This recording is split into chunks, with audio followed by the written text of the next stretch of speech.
Welcome to Single Mom Honey, a podcast dedicated to single moms with the focus of health and money and everything in between. I'm Quaylin, mama 3, nurse practitioner by day, creative soul, and health advocate by night. And I'm Aisha. I'm a single mom of 2. I have a background in strategic finance, but my real passion is personal growth and stability. I know that's right.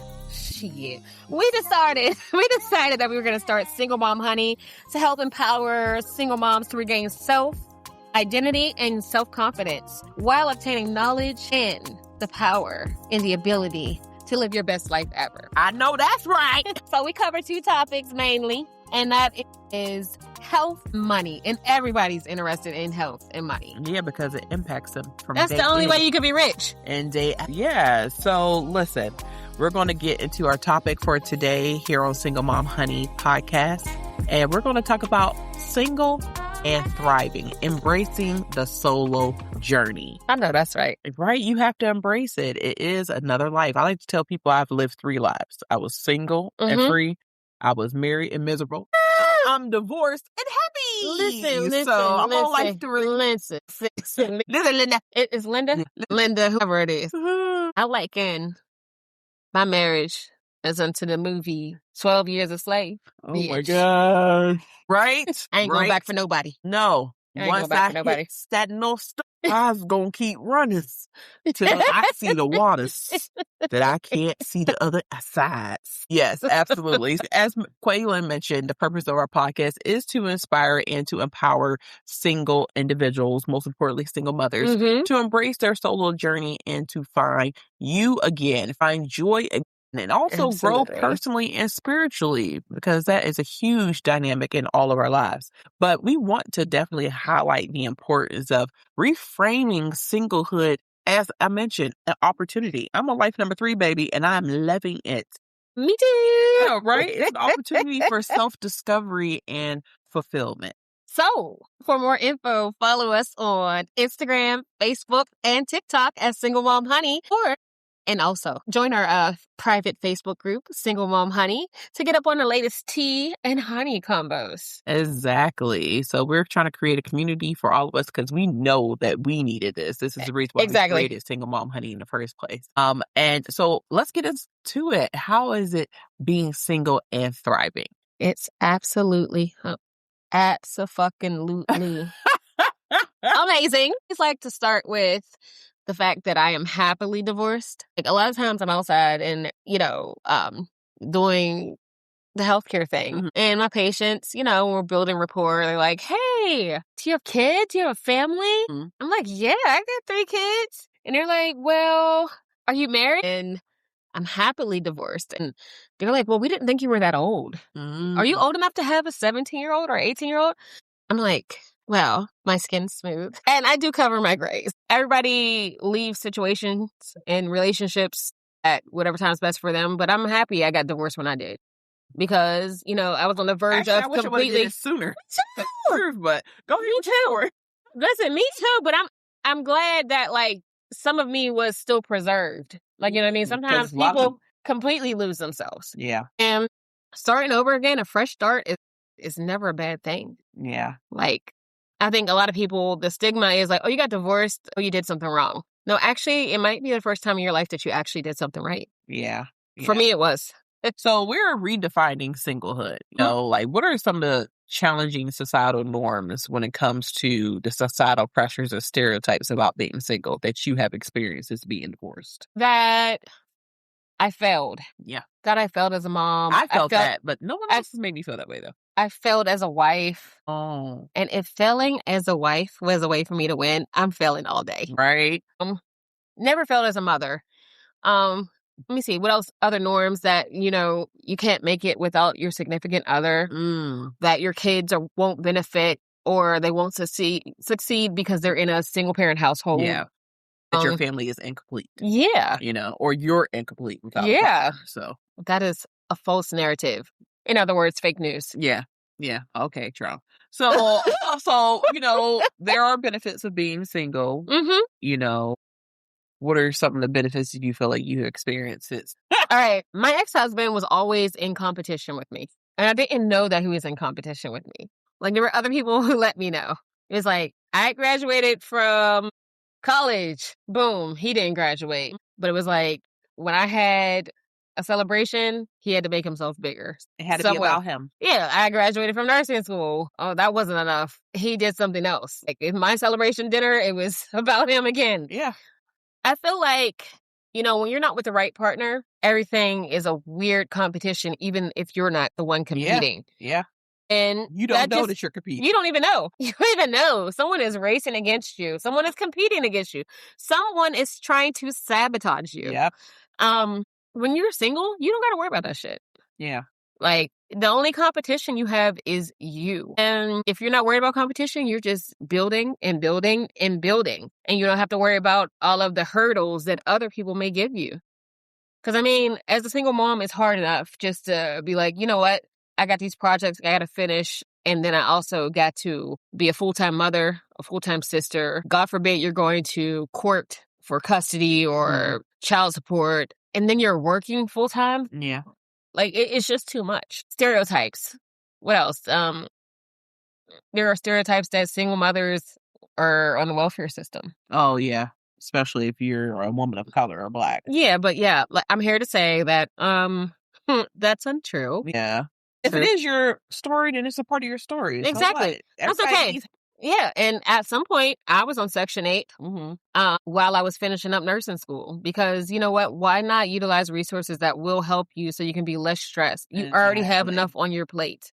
And stress kills people. Yeah. So if there's one less thing you have to worry about, utilize the resources, whether it is financial aid or Section 8, or if you need food stamps, or if you need things like that. If those resources are available, I say use them. Why not? So I think also some of the benefits of being single is just the freedom to explore your personal passions. You're no longer I agree. pouring into someone else. Yeah, so you can pour back into you. And it's the weirdest feeling.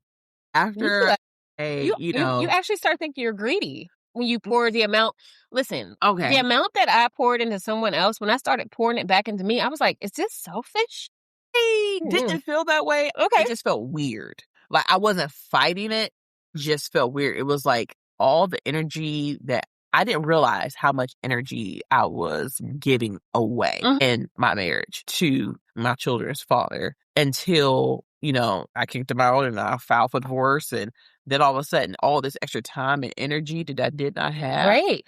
It was just like, so there are really 24 hours in a day? Like, exactly. And then, as the kids get older and more independent, you start to pour back into yourself. It didn't feel selfish to me. It just felt odd, but I didn't stop it. I actually reveled in it. It felt so good to have time and opportunity to really discover myself again. That it definitely feels good. But I wasn't used to it, so it was like abnormal, and I thought I was doing something. It felt wrong almost in a sense for me initially. Well, you were in your situation a lot longer than I was, so yeah, maybe that could have been it. Could have been. I was like, of time, and you had more children, with them. One more. Lord have mercy. It makes a difference. You're right, because it's a multiplier on kids.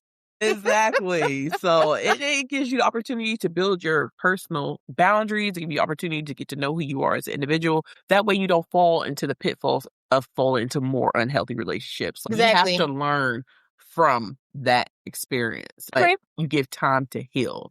Another thing that I feel like being single and thriving is, as I mentioned, self-love and personal growth. I think it's crucial for individuals to have self-love because you cannot love anyone else, including your children, until you love yourself. I agree. You have to love yourself. You could care for them. You could meet their needs. You can actually meet their wants as well. But you have to love yourself. And singlehood gives you the opportunity to explore the person who has come here with you, a person who's going to leave here with you, yourself. It gives you the opportunity to truly sit back and figure out, what is my foundation? Do I like it, or do I want to change it? Now I have the opportunity to truly rebuild who I am as an individual. I like to do positive affirmations to myself. Oh, me too. It's called mirror work. So I do it in the mirror. I have to stare at myself. I do it in a car. Okay. When I'm by myself, because sometimes if I work from home primarily, but when I pull up for my part-time job and I'm doing patient care, I'm like, you know what? This is my time. And I try to do my manifesting and my affirmations at that time.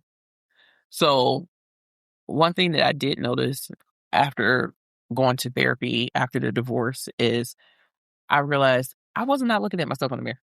I would just go to the bathroom, brush my teeth, wash my hands, but I wasn't sitting there and intentionally taking time out to just look at myself in the mirror. You don't realize when you've been in a horrible situation how much you even dismiss yourself because the eyes never tell. Then the eyes never lie.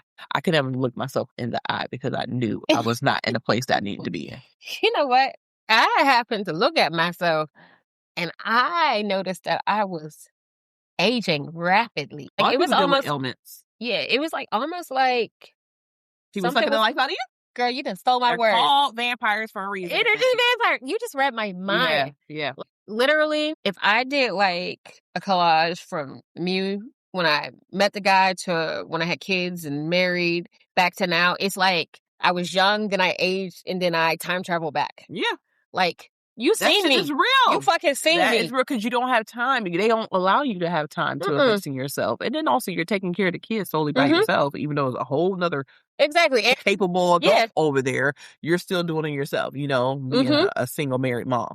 So I think when you finally get that opportunity in singlehood to really invest in what you have always wanted to do, you've always wanted to do, we have always wanted to invest your time into, it gives you the opportunity to discover things that you didn't even know about yourself, Yes. Happy things, good things. Or to revisit the things that made you happy. Yes. Because sometimes you forget those. You invest in other people and you start not doing the things that invest in you. Because it's taken away from them. They're vampires. They're succubus. Like, it's very important to build a fulfilling life independent of anyone. But most importantly, independent of a romantic partner. It's independent of a romantic partner and also independent of your children. You still have to remember to find yourself outside of motherhood. Yeah.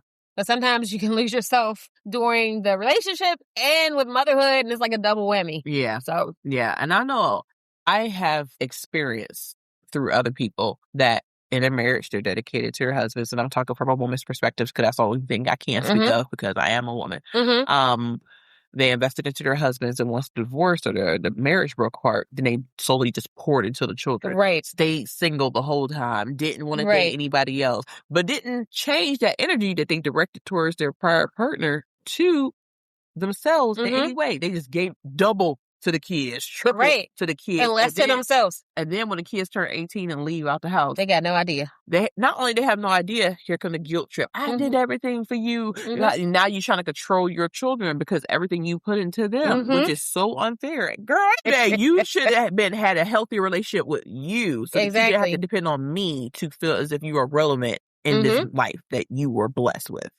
So I like women who marry their sons and they don't want their sons to get married or they don't want their sons to date and stuff because in their mind, that's my man. I done invested all this time in that man. Clear as hell. Why do you keep reading my mind? Look, because them are the men that end up being our ex-husbands. Because your mother was unhealthy, so now you're unhealthy. And then you bring that unhealthiness shit in my life. Now I got to drop your ass too. Not just unhealthy, the mother becomes an enabler in bad behavior and we're not even going to get into that. It's a whole nother subject. So we're talking about how you can be single and thriving since this is the time of the year where everybody's getting prepared for Valentine's Day. People are thinking about the romantic side of adulthood, and if you have somebody or if you do not, you still have to find out who you are. You know what else I was thinking? It is so nice when you're single. You don't really, when you're a mom, you always think about your kids. Yeah. But, you don't have to think about other people and their feelings. Yeah. Like, other grown adults. I've actually become a beast. Once I became a mom, I really stopped giving a fuck about other people's feelings and everything else. Because I used to be a people pleaser. I'm a reformed people pleaser. And now I don't give a fucker. Yeah. That's where I am. Me too. It's like a lovely place to be. Well, talk about you don't have any fucks to give. Yeah, I give negative fucks. We're in the negatives now. Yeah. Okay. Do what's best for me. And I had to learn because it's not just being a single mom, you have to have boundaries, not just with the donors or the fathers or the family members. You got to have boundaries with your kids too. So I had to learn that hard lesson. All right, but let's go ahead and get into how do you navigate into dating and relationships after embracing your singlehood? So I think it's important to not rush into things.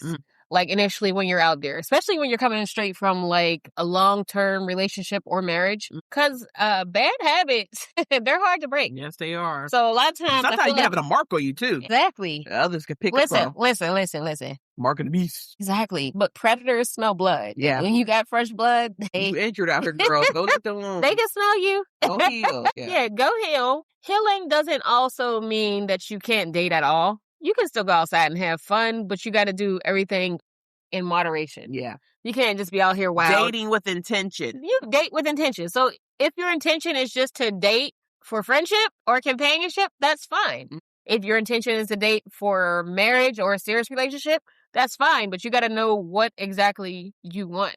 And if you don't know what you want, just wait a little bit. Try to figure it out. Don't rush. That's one of the biggest things about like dating with intention. You got to make sure that the intentions of you and your future partner or friend or situationship are on the same page. Because otherwise, you're setting room for like a whole lot of confusion. And who knows what they're bringing to the table as well. So that's why you take your time, because you're not only dating for yourself, you're also dating for your children as well. Yeah. If you're going to be around them. Exactly. And don't rush to bring people around your kids. Absolutely the fuck not. She having a whole episode about that, because I'm going to tell you, as a single mom, you are your child's first line of protection in the fucking world. Why are you giving that up so easy? Exactly. No one should have access to your kids like that. They shouldn't have access to you like that. Exactly. And then remember, like, at least during the first year of the relationship, you're meeting somebody's representative. Like, I'll say first two. Well, give me first two. Okay. Because they are hiding it.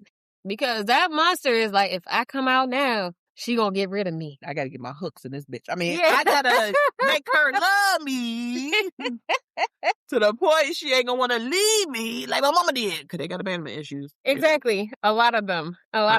You gotta be like, you gotta pick up on things. You can't go into this all naive, like thinking that, you know what, this guy can't be like the last guy. Listen, you need to have all your feelers out, period, at all times. So how do you set healthy boundaries, like, when you first get back into dating? I think that it's important, in all honesty, to date more than one person.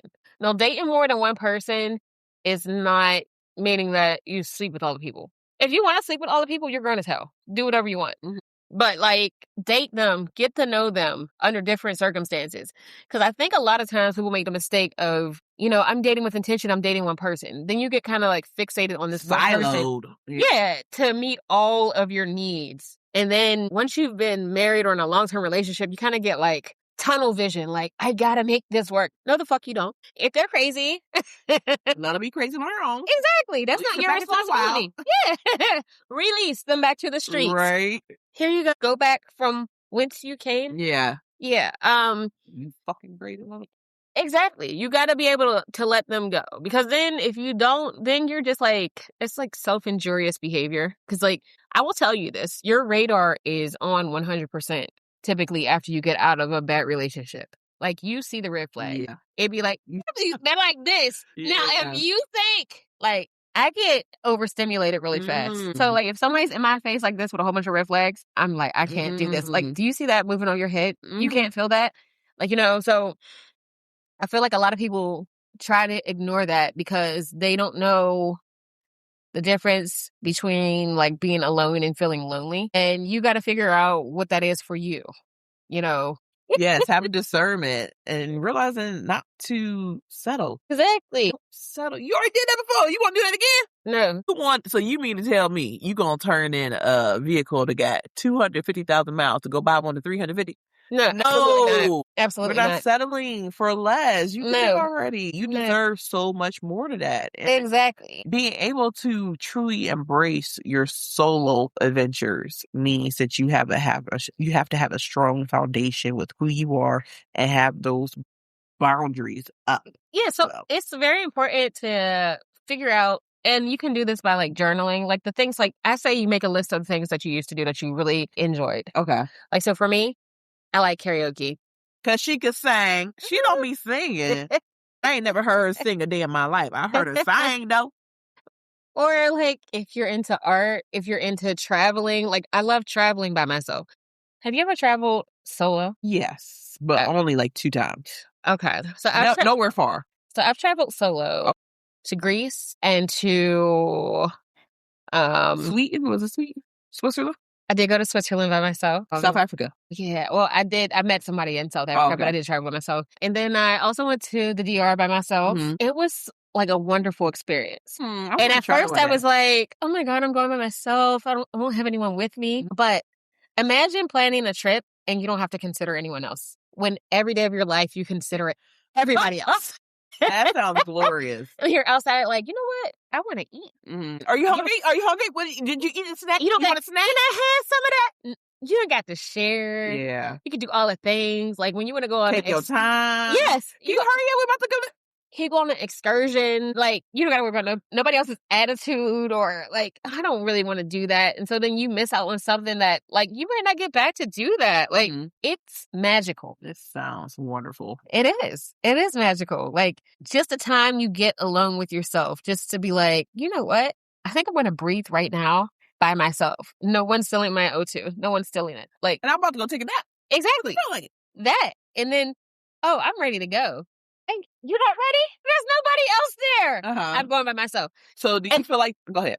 And then if you bring your rose along. I didn't expect that. Shit. But TSA did, because they checked it. They're like, they checked it. They said, what's this? We know what she's doing on her vacation. Look, solo vacation. Yeah. Guaranteed.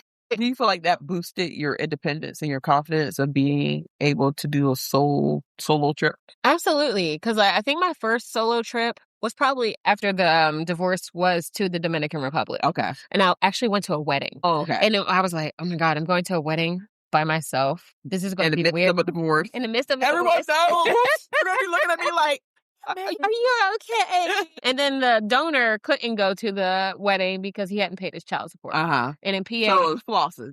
Flossing on like. I was just like, I'm going. But and live like that. I don't have to be there.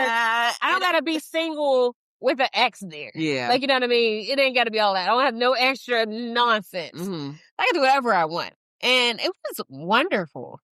Like, I went to some cave and, I faced my fears because there was a cave with a body of water inside of it. Mm-hmm. And then it was like, go ahead and jump in this water. And in my mind, I was like, there's a sea monster in here. Because that's what I was thinking. Every childhood movie told me that sounds like a bad idea. Don't do that. But I definitely jumped in. And I was like, man, if something happened to me, I'm just like gone. Because who's going to save me? Mm-hmm. God. And that's what you realize when you are embracing your solo adventures. It's you and God, or you and the universe. And like this whole time, like you thought you needed somebody else, You already had the only person you ever need. Exactly. Has been by your side. Exactly. And it was wonderful. I jumped in and like, even though the water was absolutely clear, I was still like very fearful of like jumping in because I was like, oh my God, what if like the octopus monster is like see-through, clear, and it's going to get me? But nothing got me. It was just the adventure in and of itself. Just the realizing that there was nothing to be fearful of, that I was already like taken care of. And I just had to embrace this new life that I had. Yeah, it was amazing. I feel like that sounds exactly like the topic of actually embracing being single and thriving. Like you said, jumping into the water, what if? That happens to a lot of people. That's what keeps a lot of people in horrible relationships. Absolutely. And miserable marriages. Because what if I leave this relationship? What if I file for divorce? What if you don't?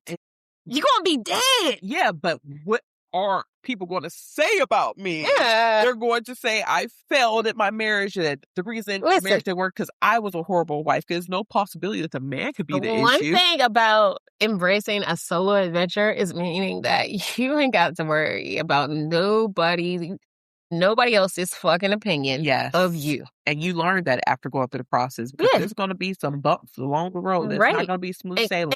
On a solo adventure. You thought that you had friends. Yeah, let's say. You thought that they were your family. You thought that they cared about you and your kids. Yeah. Not so People's much. true colors come out. Yes. Definitely. Yes. And everything thereafter. Yes. That's when you know who are the true down-ass folks in your corner. Absolutely. When you go through that. But I think a lot of people, and I feel like this kept me in the marriage longer because I was so worried about how I would be perceived by others. I tend to think that maybe a lot of people didn't expect me to get married. Like I wasn't the marrying type, and I'm so super independent, and I'm so aggressive, and this and that. That's not true. It just needed the right partner. Unfortunately, I did not get that. But I got my 2 boys out of it. But other than that, like embracing my singlehood, I feel has changed me for the better as a woman. I agree. It has changed me for the better as a mother, a friend, I would say even an employee, a business owner. It has made me look at all sides of the coin, since deciding to go into, singlehood and then truly embracing it and not allowing the pressures of being by myself to get me in another predicament in which I just survived from, which was a horrible, abusive marriage. I am very protective when it comes to my children. I'm not one of those women who's going to have any old guy around my kids. Even if he may have access to me, doesn't mean my kids are going to ever meet him until we get to that next level of familiarity. And also, I'll even say this. Even when you get to that next level of familiarity, you still have to be very observant and on the lookout for these men. Because sometimes people are just waiting for you to get there. Girl, there are too many stories. I dated a guy after I was divorced, and I was like, I've known him since like high school, and it turned out to be a fucking monster. He had mommy issues. Daddy issues. Mommy issues, daddy issues. Yeah, issues. And then, like, you just don't know how those issues are going to impact you and your children. So, like, you got to be very careful. Yeah.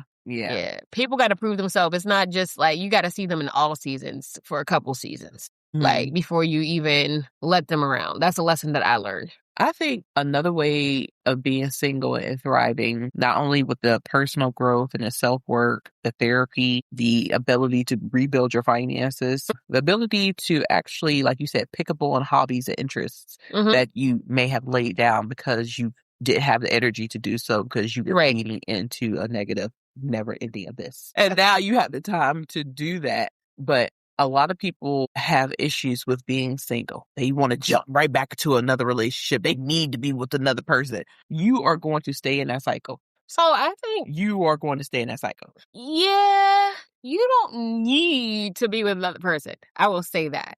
I feel like it's a bad habit that needs to be broken. Like, you got to learn to spend time with yourself, date yourself. Now, that timing is different for everybody. Some people need like 6 months. Some people need a year. Sometimes people say it takes you like half the time of a breakup to get over the breakup. I mean, sometimes it takes people twice the time. Like, you just never know. But I'm not saying it's a time frame. I'm just saying people who jump from one relationship to the next, to the next, to the next, to the next. I mean, when do you have time to really grow? When do you have time really to invest in yourself? You were just, I think it all depends on energy also somebody else, not yourself. Yeah, I get that, but I think it depends on the nature of the relationship. Like, because some people smoke cigarettes and some people smoke dick. I'm just being real. Well, didn't expect that. Right. Everybody has their thing, right? And you got to do what's best for you. Like, it's not, again, like, there's stigma related to everything. Again, you should take your time before you bring people around your kids and around yourself. Make sure you're healed, but healing, some people heal faster than others. Some people move on faster than others. Wolverine in this bit, we have kids, so we're talking about superheroes and stuff. Yeah, but, I mean, you just gotta, again, you gotta stop worrying about what other people think. That's the biggest thing, because that's what's gonna hold you back. Like, if it works for you, then that's what you worry about. Like, if you're like, hey, I like to socialize a little more, and that helps me in my healing process. Because, like, some people want to stay in the house, and sometimes that puts you deeper in your depression. Some people need to go outside. Some people gotta go back out to the streets. Like, some people gotta do a whole lot of things. But you gotta do it with your own timing, I say. Like, you know what I mean? And you gotta, like, stop with the judgment. Because a lot of the times you don't do what you need to do because you're worried about what other people think about you. I've learned not to give a fuck. And I learned that early, because everybody's going to have something to say. I mean, you're not here to please everyone. But you still have to invest in yourself. In yourself. And I'm here to please myself all day. didn't say please. I said invest. Okay. Well, that in too. yourself. That too. I just want to be clear. Oh, okay. Well, we're going to go ahead and go into some affirmations that we would like to share with you when it comes to being single and thriving. Maybe you are going on a journey of being single, or you have been doing it and you just need an extra boost. So some of the affirmations of the week are strength and resilience. I am a mountain unshaken by storms. And those storms being any of these ninjas out here, any of the other shit that's going on at work, these kids, because they could be storms. Don't let them shake you. Yes. My strength is balanced. My spirit untamed. Untamed, like a thing. What does that mean to you? My spirit is untamed means my possibilities are endless. I know that's right. There's nothing that I cannot do if I put my mind and my heart and my soul into it. I can accomplish anything. It could go from mind to material. And that means tangible and untangible things that I can experience in my lifetime. I like that. Mm-hmm. I like that. I know, thank you. I rise each day a warrior in my own right. That means ain't nobody running this shit but me. Period. Okay? Woman king. Right? Okay, first of all. What? Yes, I'm a warrior. All right, fine. Challenges may come, but I am built to endure. Ford tough? Nah. Single mom tough. I know that's right, because Ford means found on road dead. I'm single mom tough, okay? And I'm a part of that single mom honey tribe. I know that's right. If you want to become a part of the single mom honey tribe, you can go ahead and follow us on our Instagram at single mom honey, as well as our TikTok, and join our private Facebook group so we can keep the conversation going, because we need a community. All of us do. Exactly. And with that brings us to the end of another episode. We hope that you gave you some inspiration and tips on being single and thriving. I'm Quay, and I cover health. I'm Aisha, and I cover money. You bring the tea. And we have the honey. Thanks for tuning in. Yeah, bye.